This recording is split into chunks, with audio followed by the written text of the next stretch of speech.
No, thank you, Marti, for inviting me. Oh, we're And thrilled. giving me this opportunity to share the joy of my Camino. Anybody have any questions before I begin? Okay, if not, then hold them for afterwards. So as we said, I'm going to show you a very brief 2-minute video, and it's just a compilation of a lot of pictures, but it's to set the tone for the more detailed presentation that will follow. That will be about 5-6 minutes. So here it is.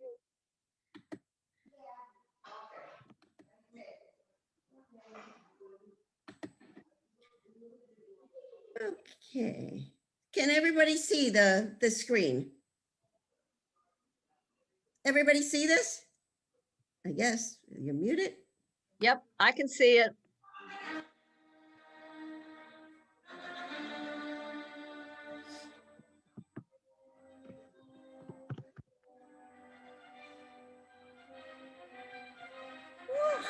Hello.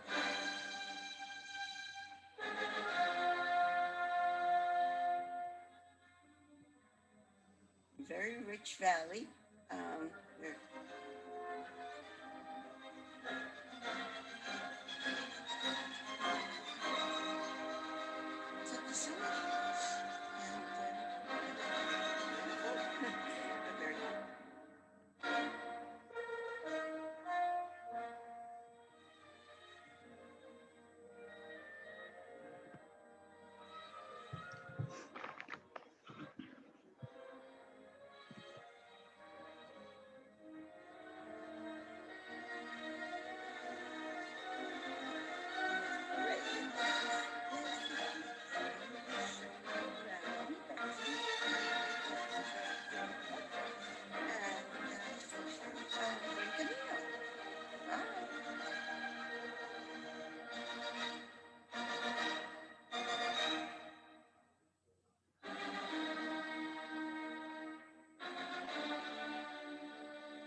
hill mountains of Montserrat. Climbed, about to be here.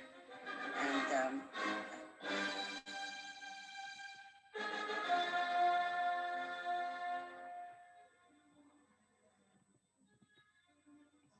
look at this.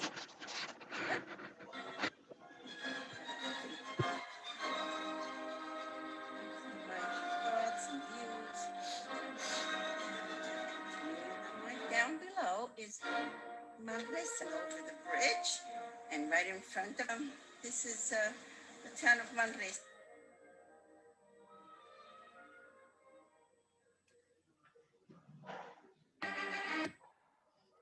Okay, so that was just to give you a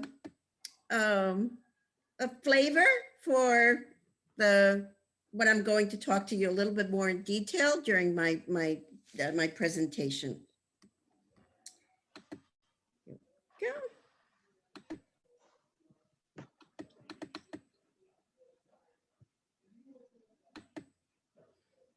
Okay, so just a little overview of who I am. I did my first Camino in May 2014, and since then I haven't stopped. So this is just like a little overview of all my Spanish Caminos, my Italian Caminos, and several other walks I've done in Scotland and France and other places. So the Ignatian Camino fits into all of these. Most of you have already walked on the Camino de Santiago or are planning to. So this is not new to you. I just wanted to show you in relation to, these are all the different Caminos de Santiago that end up here in Santiago de Compostela. I'll show you a more detailed map, but the Camino Ignaciano starts here in the Basque Country, about an hour south of Bilbao in Loyola, and it comes down to Barcelona. So here's a map of the Ignatian Camino. It begins in Loyola, which is, it's the Euskadi region of the Basque country in Spain. And it heads south. It goes into the La Rioja region. Then it goes into Navarra, Aragon, and finally in Catalonia to Montserrat and Manresa, which are near Barcelona on the coast. It's about 658 kilometers. And I walked it in October 2019.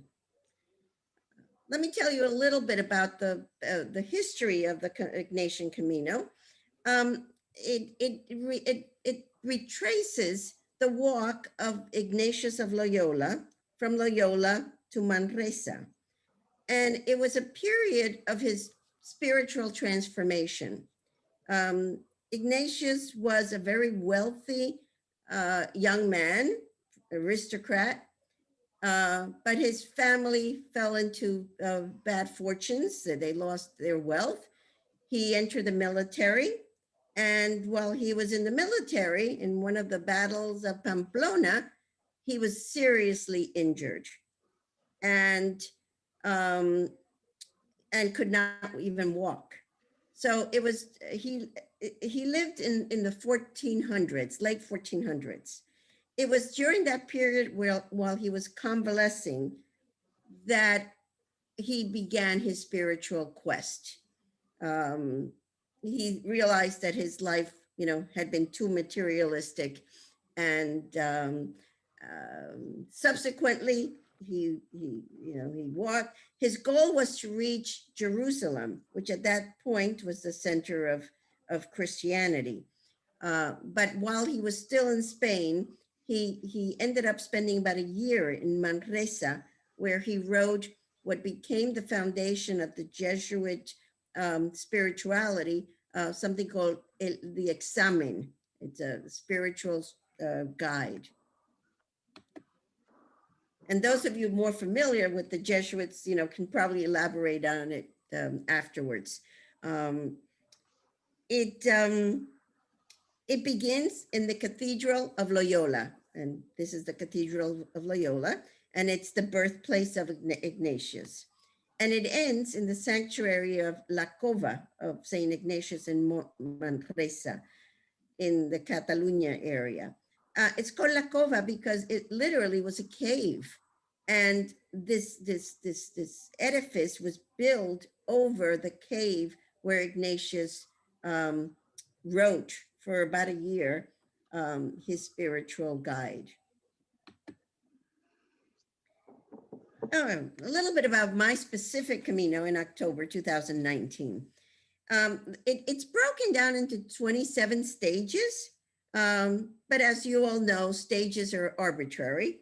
They may be completed in more or less. I walked much shorter stages than typically recommended, and I skipped some sections, and I stayed a few days in other places. But I was there a total of about 30 days. Why? Well, I just needed a new spiritual Camino. I had learned about it at the national gathering in 2018 of the American Pilgrims, where Chris Lowney, the author of the guidebook, spoke. It's a less traveled Camino. It was a new path. It was off season. I felt very safe and welcomed. And I now, after many Caminos, I long for less traveled paths. And it was, I liked the off season. So it was October, and it was perfect weather for me. It was very meditative. I learned much about the Ignatian spirituality. And I focused on that simple daily message. On the right here, and I think Marti is writing it out for you, I use these 5 questions as an example of how to meditate using the Ignatian guidebook. And it's very simple, ask God for light. It's very universal. Give thanks, show gratitude every day, review each day for its strengths and shortcomings. Face your shortcomings. Admit what you could have done better, and then look toward the future. Look toward the next day to improve on yourself. So I use that in guiding me as I walked. In general, there are much fewer accommodations than on the Camino Frances or other caminos in Santiago. I stayed mainly in B&Bs, hotels, and there are some albergues. And because this is a new Camino, many of the agrarian communities are hopeful that it will lead to a new source of tourism and pilgrimage. So many very small towns have beautiful little albergues. You just call City Hall or the police station, and they will take you there. And they're mostly donation based or very low fee. So any opportunity I had, I stayed there because I like staying in albergues. I was the only one, so it didn't. I was not, in any crowds. So I recommend this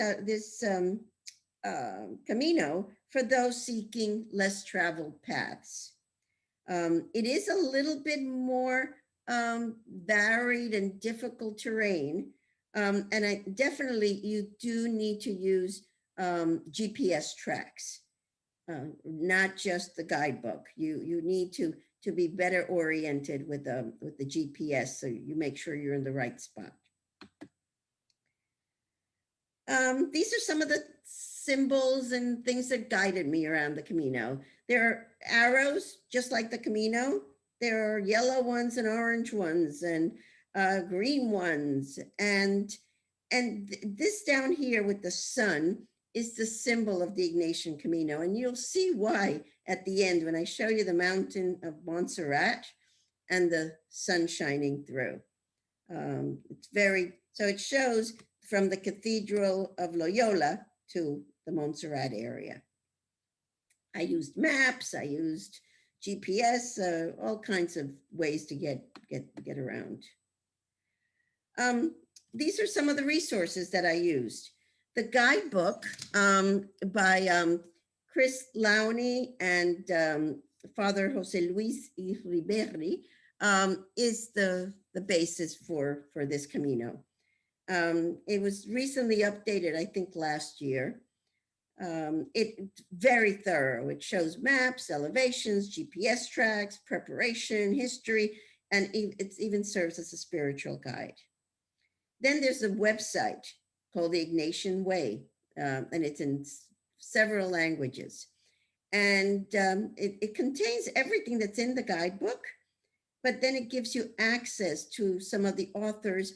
And there's an official pilgrim office in Loyola. And that Father Iriberri, who's one of the authors of the book, he conducts tours, guided tours of the Camino Ignaciano.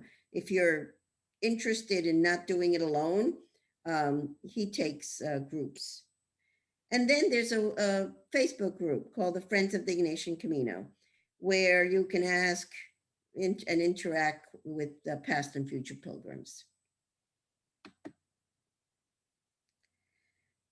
There's a credential. Here's the credential. And you obtain it in Loyola, at the cathedral in Loyola. You could probably ask for it ahead of time, but most people, spend at least an overnight in the morning in Loyola, and it's easy to get it. You get stamps along the way, and when you arrive in Manresa, you get a testimonium, which is like a compostela that you walked this Camino. The food was very varied and delicious. So because I walked in October, it was chilly. And I love soups. So I had soup in every single region of Spain that I traveled through. And they were all very good and delicious. not the typical lentil soup. They were very varied, and so was the wine, and in general, the food was very good.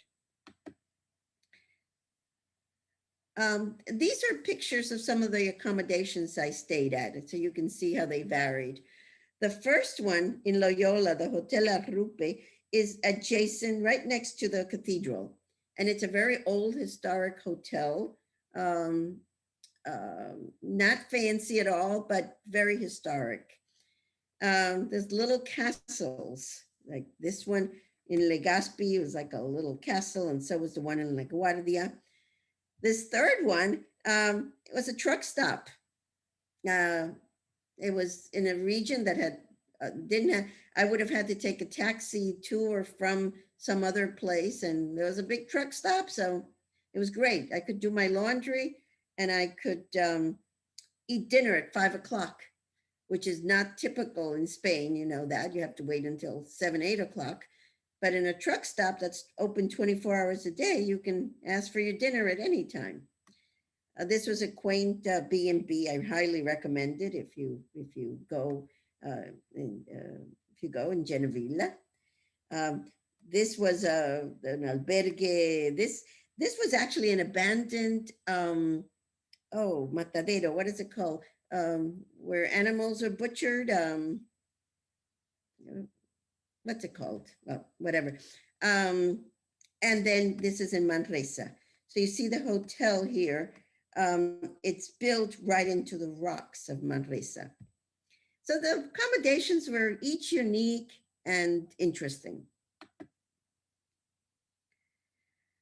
So I'll tell you a little bit about each region. In the Basque region, there are 6 stages within the Basque region. The birthplace of Ignatius in Loyola. This statue is the statue of injured Ignatius, and it's iconic because it was his injury that precipitated his spiritual transformation.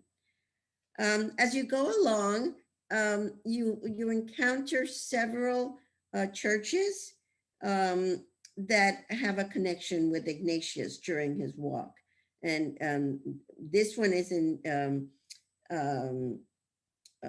Samarraga and Arancesu. And both of them, they're related to some apparition of the Virgin Mary to either Ignatius or to someone else. And as in other countries, sanctuaries are built over where those apparitions occurred. The first day was beautiful. Some of you may have heard, it goes along an abandoned railroad track. And if you can see this picture, I'm inside a tunnel in the rocks. I will come out for a short period, enter another tunnel, and then you can see it comes out again. There must be about 20 of those tunnels that you go in and out of all day.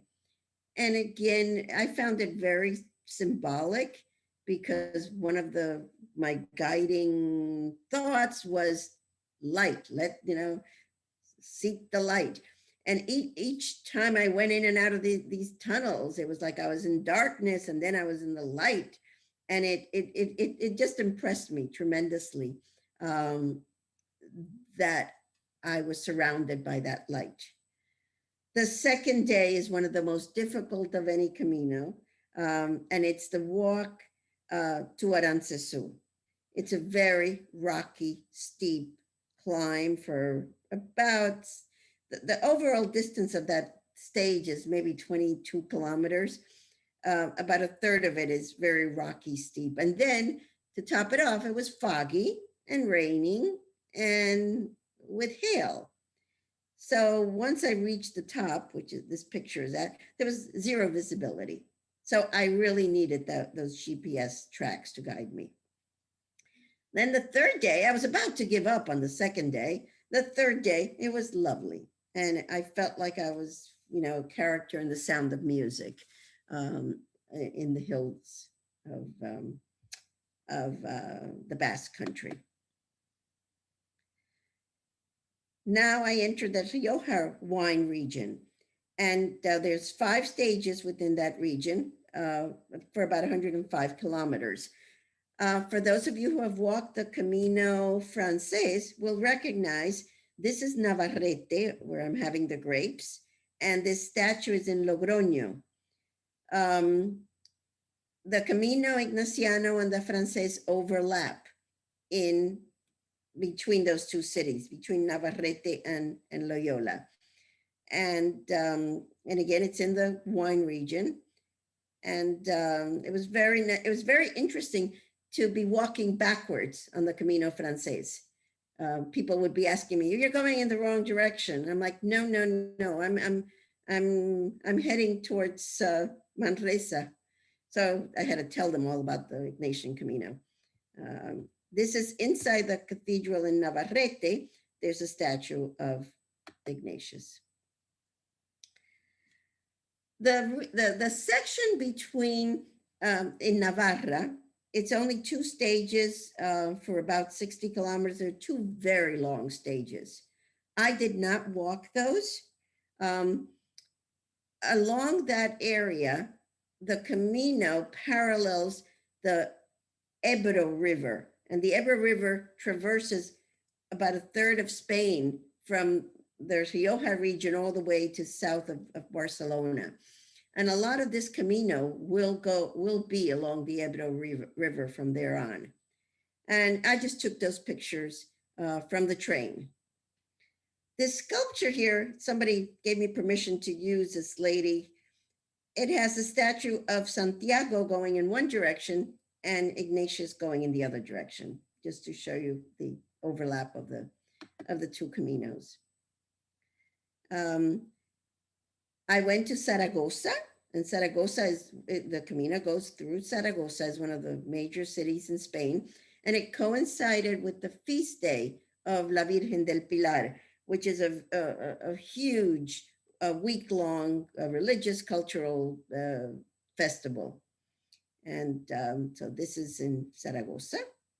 Very worth it. It may be even worth staying for a few days. I didn't stay for a day, or I only went for the day because it was so expensive.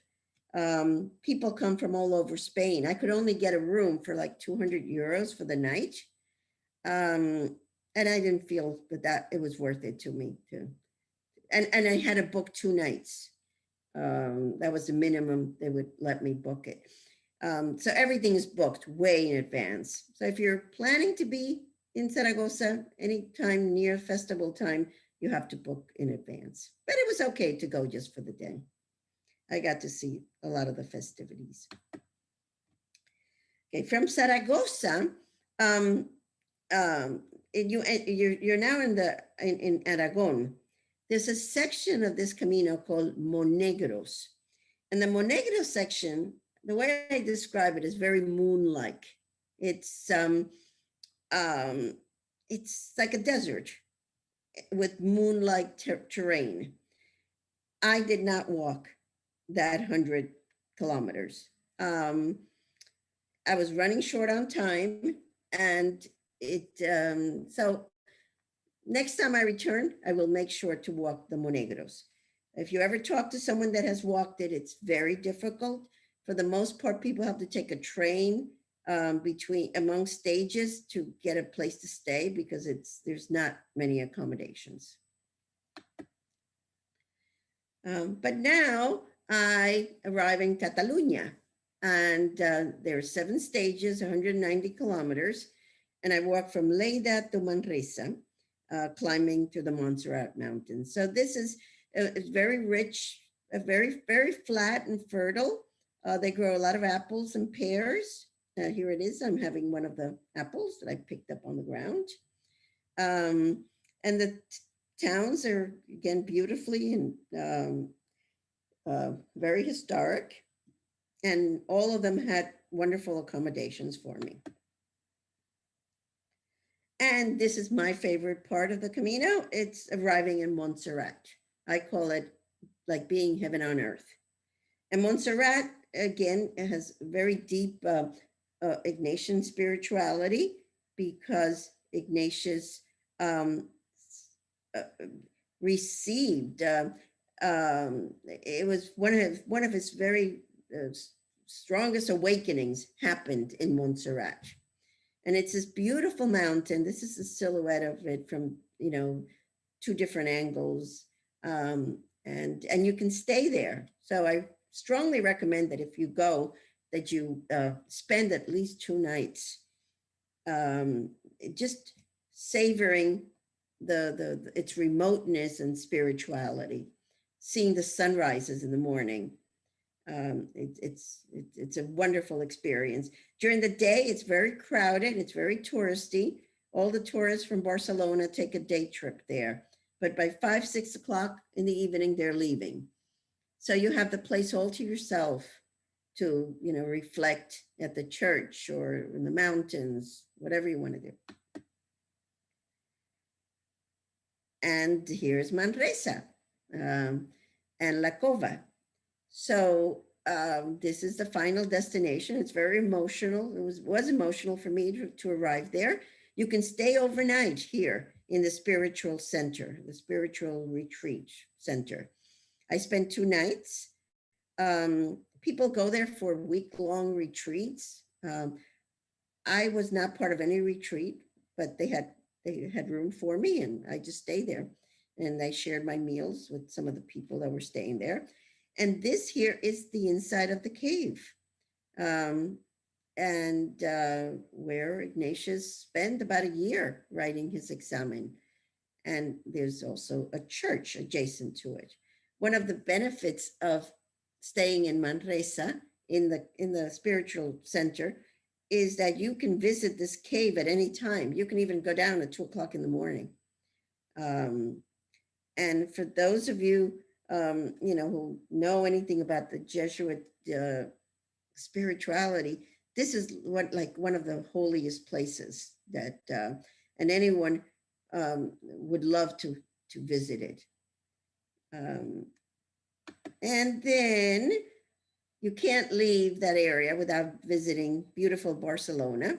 It's a very modern, historic, cultural center. Barcelona is, I usually am not a tourist when I go on my Caminos, but I had to take a day to enjoy the Iglesia, you know, of the Sagrada Familia that's been under construction now for several hundred years. It's just a beautiful town.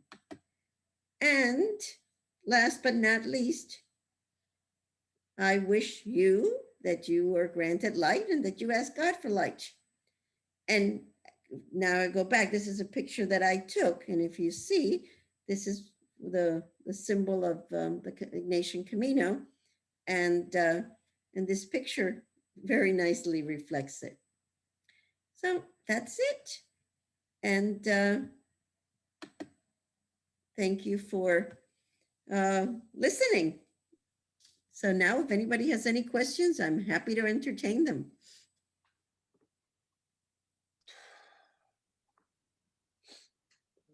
Hello.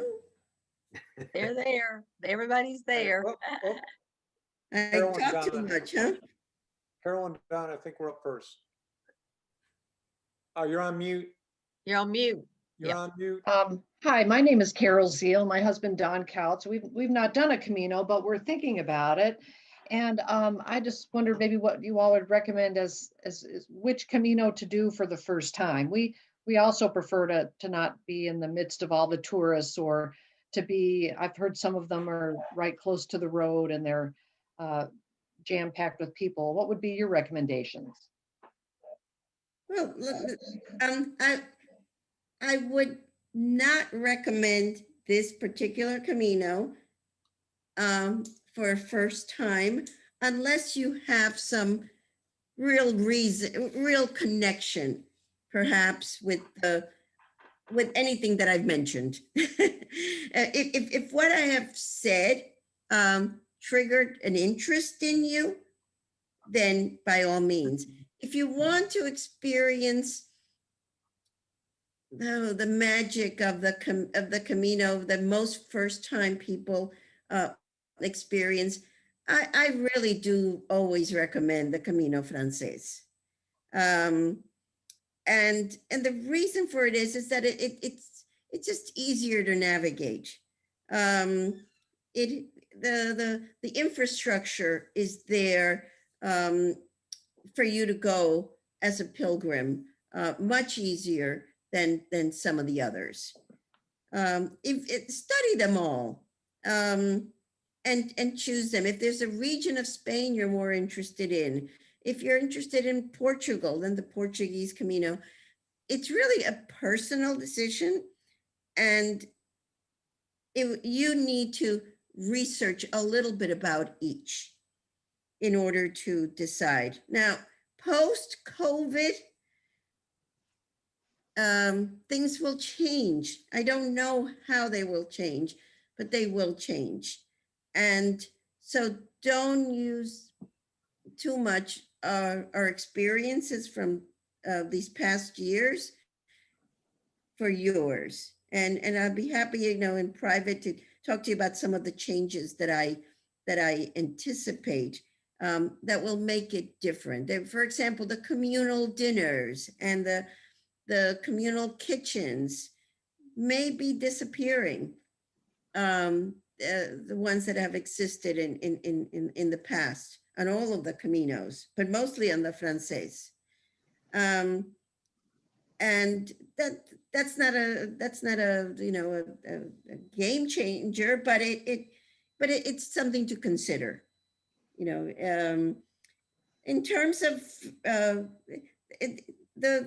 none of them really are overly on roads. All of them, have a good 60 to 80% off-road.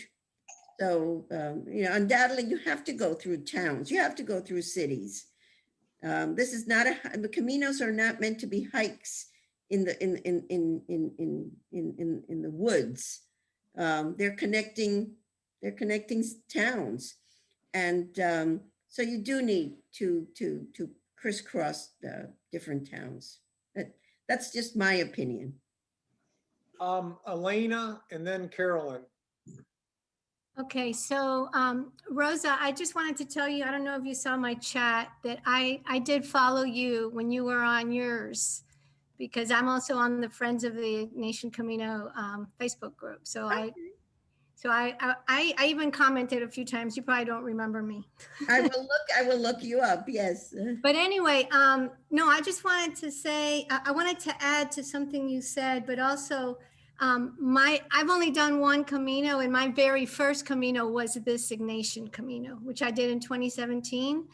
And I was planning on doing the Camino Frances, but my friend that was going to go with me canceled at the last minute, and I was afraid to go alone.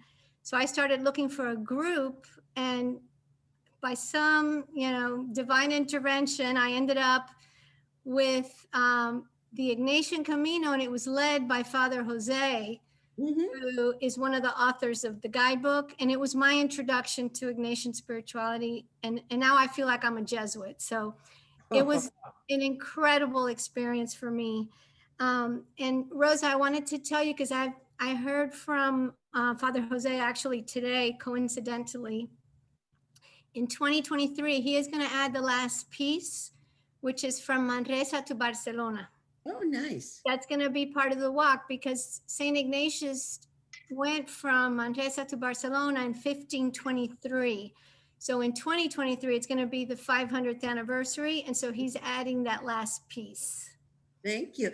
I wanted to mention that in 22, Manresa is celebrating its 500 Jubilee, I think related to Ignatius. Yes, definitely. Yeah, because he did his pilgrimage in 1522. So it'll be the 500th anniversary, and Spain is really preparing for that. I hope so by then, that because it will. When I was there, you could tell that they were making improvements, and really excited about that. Yeah. So I just wanted to add about the Barcelona piece. Thank you. Yes, and as I mentioned, Barcelona is very much a part of the Ignatian Camino, and I was planning to stay in an Ignatian retreat center in Barcelona when I was there, but for some reason, I think I was anxious to leave and I canceled it at the last minute. I just, once I'm done walking, I really don't like being a tourist. Yeah, And all I could take was one day. And I said, no, I gotta go. yeah. Well, thank you for your talk. I thought it was great. Thank you. Okay, Carolyn, and Carolyn, you're on mute. Okay, Hi, can you hear me? yep. Okay, so I'm sold. The minute you told me there's nobody on it, that I'm in. So my question is, you said you had a guidebook and you also said you really needed to have GPS tracks. So did the guidebook provide places? I mean, I know this is also going to be post-COVID and things will change, but for someone who goes, did you need to plan ahead? Would I need to call? Would somebody at that town kind of call ahead for me?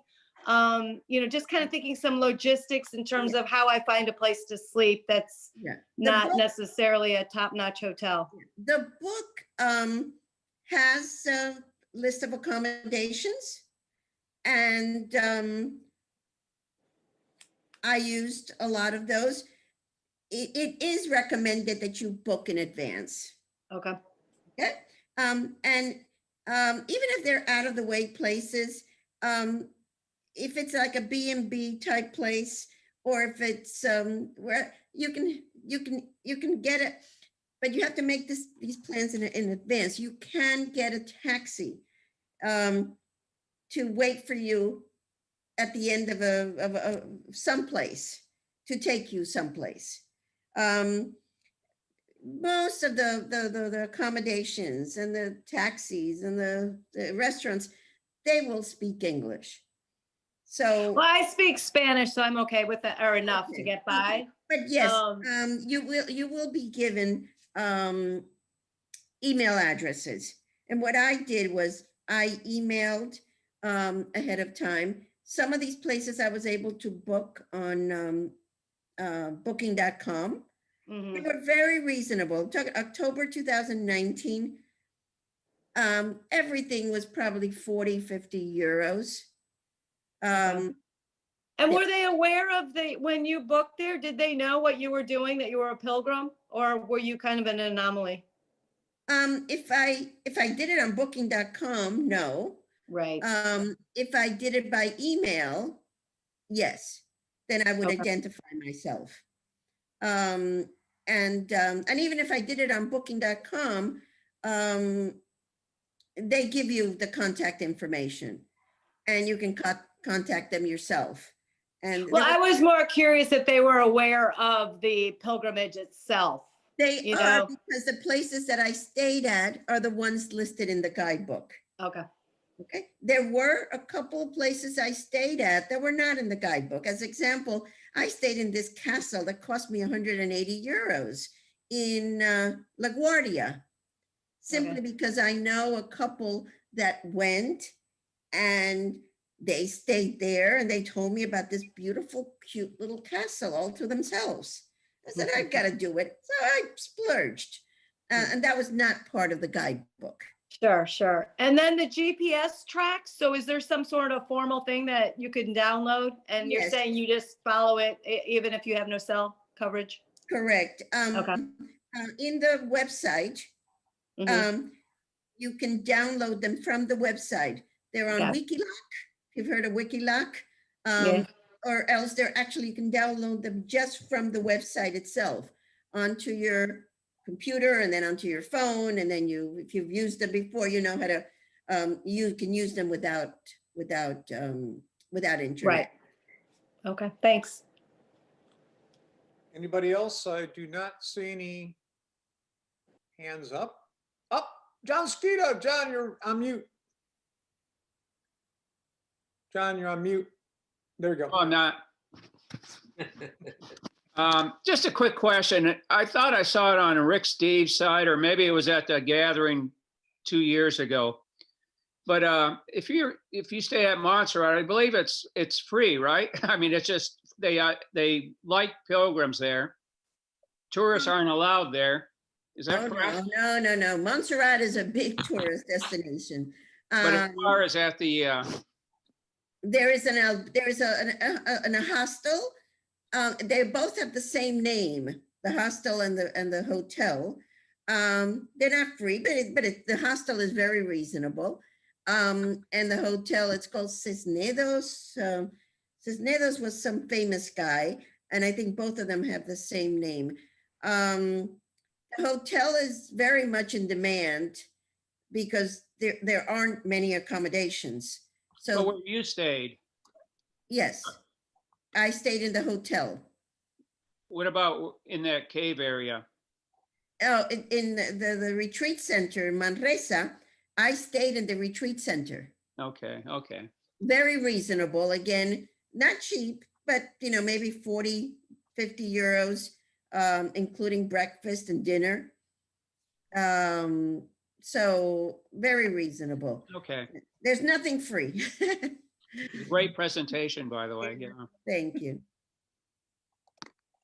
Anybody else? Oh, Richard. Rosa, I have a comment and then I have a question. Hey, Richard. How are you doing? Hi. How Oh, I didn't recognize you on the screen.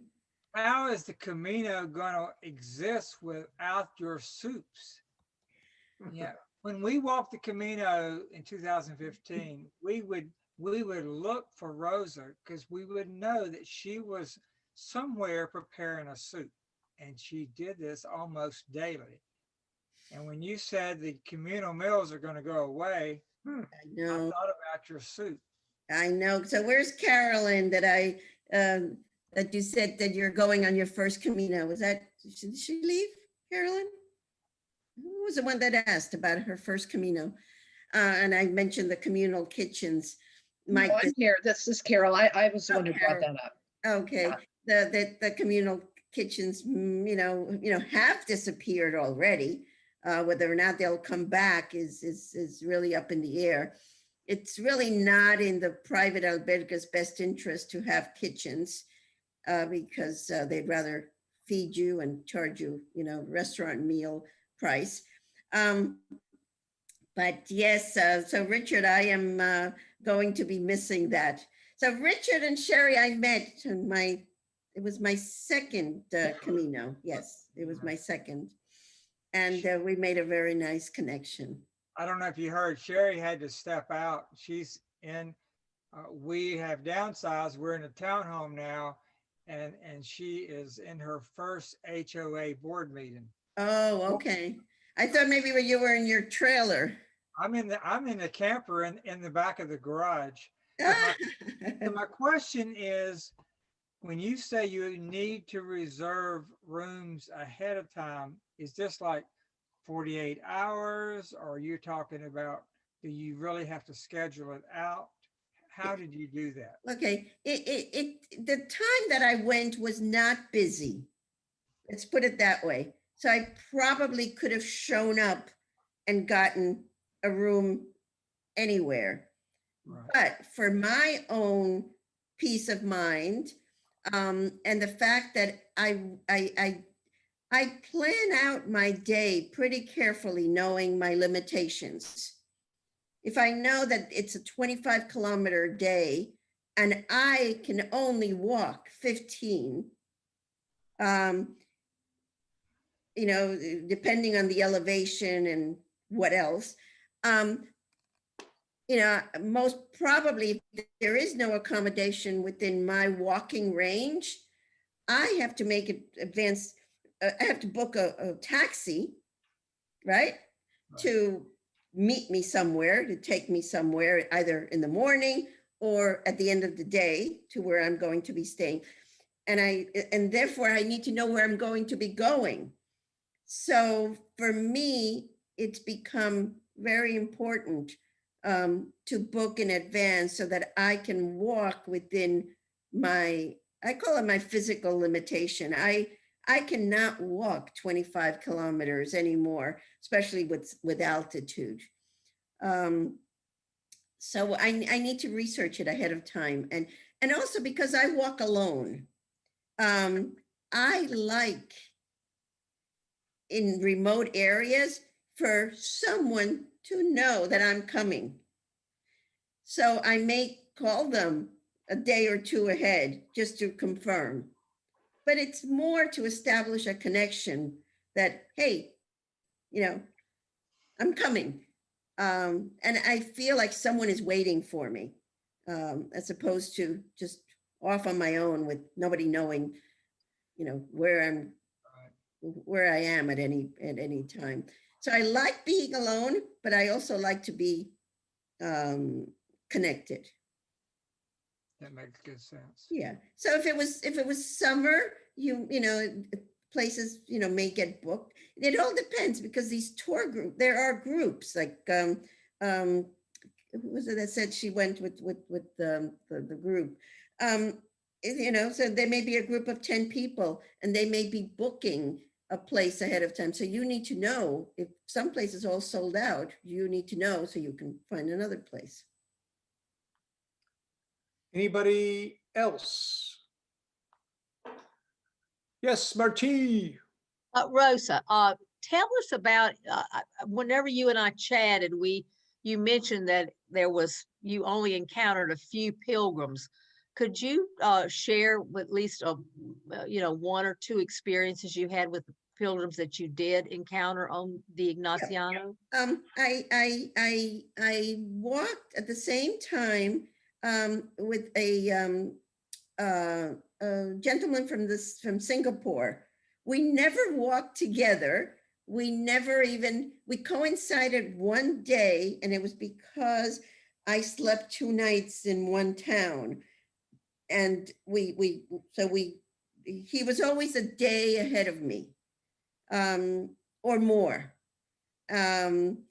We ran into each other again in Montserrat because I had skipped some sections, whereas he walked every single inch of that Camino in the same 30 days that I skipped a lot of sections. So yes, there was only one, and this gentleman, he was very devout, and to him, you know, he was doing his readings along the way, and making sure that he touched every spiritual site, and you know, for him, it was really a very spiritual journey. I ran into one pilgrim, and we slept in the same hostel. And he was walking he was in Catalonia walking that section. I don't know what the Camino de Santiago is called there. He was walking towards Santiago. And I was, you know, on my way towards Manresa. And his name happened to be Ignatius. That was every little town I interacted with the locals, and they were very excited to have people, you know, visiting them and telling them more about this, you know, Ignatian pilgrimage. It's almost like, I guess in the beginning or before the Camino Frances, where it was a novelty. And so people do welcome you and are very curious about what you're doing. But there were no others. I did run into a group in Loyola, and they were also Asian, who they were on a tour. So they would be taken by bus, you know, probably all the way to Manresa, and and staying in, you know, maybe for a week, skipping around. Again, you know, very devout. So you will find very devout Christians, on this spiritual journey. But that was it. That was it. I really didn't. Once I returned, I met an American lady who she and her husband told me that they were a week behind. I was going to invite her tonight, and I forgot. They were a week behind me, and we got together and shared our experience because it was very similar. The weather and everything we experienced was the same. Wait a minute, so I just thought somebody had their hand up. Oop. Nobody? Okay, Linnea. I was gonna just ask Rosa, do you have an Muted. idea of Okay, the hi, total- Rosa. Hold up a minute. Hey, Linnea, hold up. Go ahead, Richard. I just want to know that, do you have an idea of the total miles that you've walked on all of your Caminos? Honestly, I don't. One of the things I asked Marty to say is that I have not written a book. I have no plans of ever writing a book. I look forward to my Caminos and experiencing them and living them.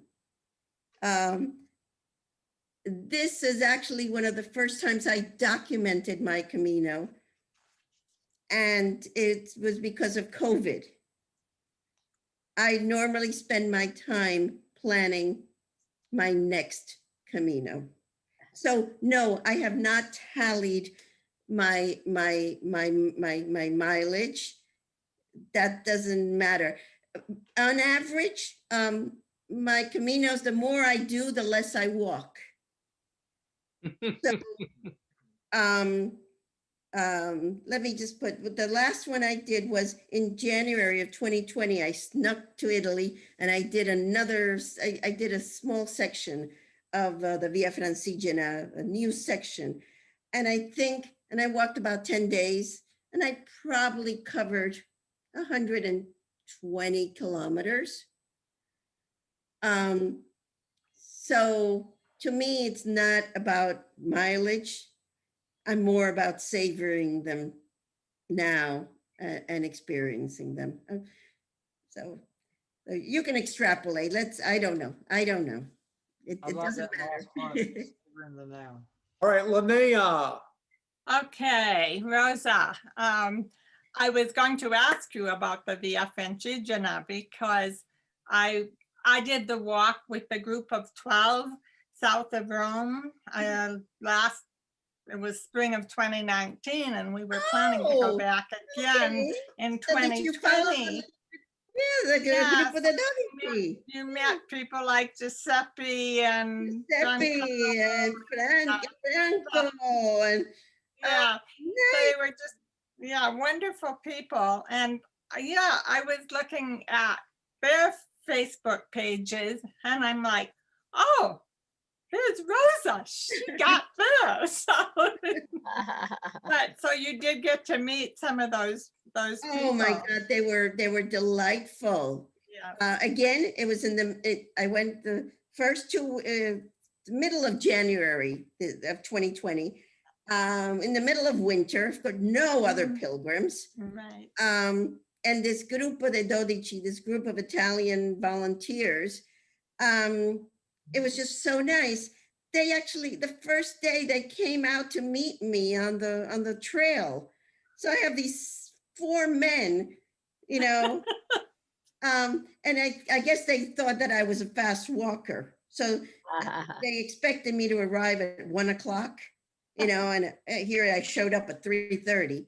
I'm so slow. And then every single town, every day, they had someone come greet me, meet me, take me out for pizza, take me out for, a drink, take me to their house, take me to their restaurant. So again, that's one of the benefits of traveling alone is that I reach out.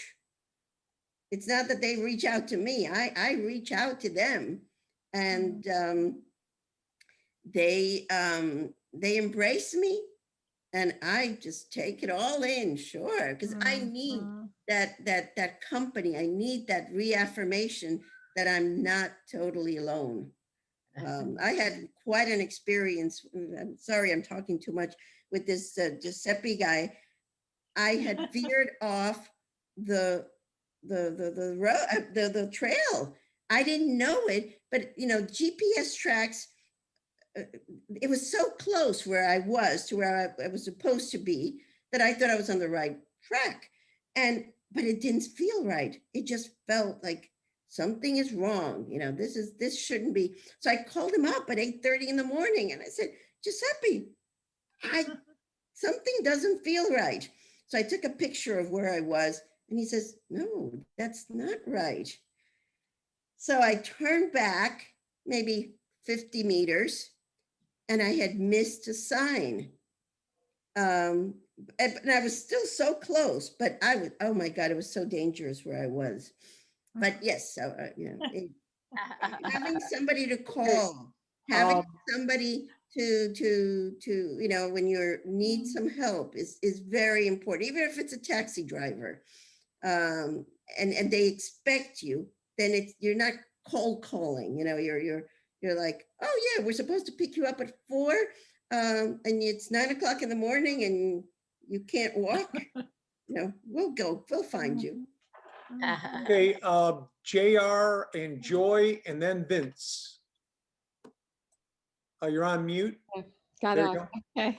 Yeah, we just had a question. As I mentioned, I'm an Ignatian spiritual director, and we're devout Catholics. And we were wondering, on the Ignatian Camino, are the churches open, and do they have mass in the evenings or early morning? Maybe. I know on the Camino Frances, a lot of times the churches were closed when we walked the Camino Frances. So. There were open churches, yes. For example, at Arancesu, which is one of the key places, the church was open. I was able to go in, but I arrived late, around like 4 or 5 o'clock. I was so tired. Even if there was an evening service, that was like my worst day. There's no way I was getting, I was going back out for it. Yeah, they were all, actually, they were open. There was one in Vieres, I think it's called. But again, that evening, it rained so hard. It had rained all day, and it rained so hard that I was told they actually canceled the mass because it was Vieres. It was called Vieres. Of course, in Montserrat, I attended every kind of service. There was many of them, and watched the boys' choir. That was just amazing. In Manresa, I attended a mass in the cave with only like 8 people. Yeah, it was very, very special. So, Vince? Can I add something to that? Yeah. In the home of St. Ignatius, I got to attend a mass in the room where Ignatius was convalescing. Wow. All that time. There's a chapel in there, and that was one of the most incredible experiences. Wow. I remember those. I think I attended a mass, in the cathedral. That was very special too. And but I remember that room inside the home that had like a chapel. It was amazing. Yeah. Rosa, this is Vince. I was just going, Vince in Charlotte, you've walked quite a number of Caminos, and I was just going to ask if you have either a favorite Camino or a favorite section that might take a couple of weeks that some of the rest of us, even if we've walked a couple of Caminos, might not think about. Maybe it's a lesser Camino that's less crowded. Oh, as I said before, I like them all. I don't have any favorites, but I will tell you about two times I've gone. Well, no, one time I went and I took a group of 4 friends who you know, they've been admiring my Caminos and said, Rosa, we would never do this on our own. Can you, you know, can we go with you? Can you take? And I took them. I was going to take them in April, this past April, to walk between Pamplona and Burgos. To me, on the Camino Francés, that is one of the sections that I really like the most, between Pamplona and Burgos. It's, I love the little towns. I love the flavor. It's not as crowded because it's not within the 100 kilometers of Santiago. So that's where I was going to take them. In Italy, on the Via Francigena, the area in Tuscany, anything in Tuscany, a week, 10 days in Tuscany is beautiful. And now one of my favorites is as, oh, excuse me, as, oh, who was it? The one, I'm sorry, the one who walked, Linnea, who walked the Via Francigena south. That's become one of my favorites now because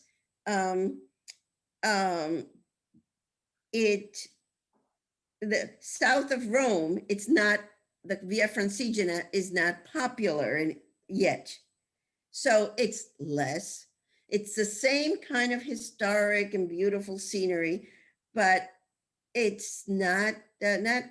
Even if the Via Francigena parts are not crowded, it's less well known. I enjoy experiencing new places that are kind of a little bit off the beaten path. That's great, great ideas. I still favor, as you said, the Francais is a spiritual and very scenic, very cultural first Camino across Spain, even though it can be crowded. Maybe another alternative for first Camino might be the, in Portuguese, from Porto up, the 2.5 or 2 weeks there. I don't know what anybody thinks about that, but that's a little bit less crowded. Yes, that definitely is. It's also very historic, scenic, and well marked, well organized. So I really would recommend anyone who hasn't yet walked the Camino to read about each one of them and just see what calls you. Like Carolyn said, oh, good, you said there's very few people on it. That's calling me. What calls you? If it's a particular, if it's the wine, all right, if the Rioja region, if that calls you, then you go to, walk that section that I just mentioned between Pamplona and Burgos. Something has to call you. If it's the Basque region, if you want to see the north coast of Spain, if that calls you, go for a reason of something that calls you, and you love it. Yeah. Marty. Anything else? Hey, No, I've Marty, yep. got my hand raised. Okay, got it. You calling on me, Mike? Yep. Okay, perfect. Rosa, I'd like for you just to touch on your experience as a hospitalera, since that's part of your Camino experience. Would you mind sharing that with our group? So I became immediately after I returned from my first Camino in 2014 in May. By November, I was taking the Hospitalera training course. And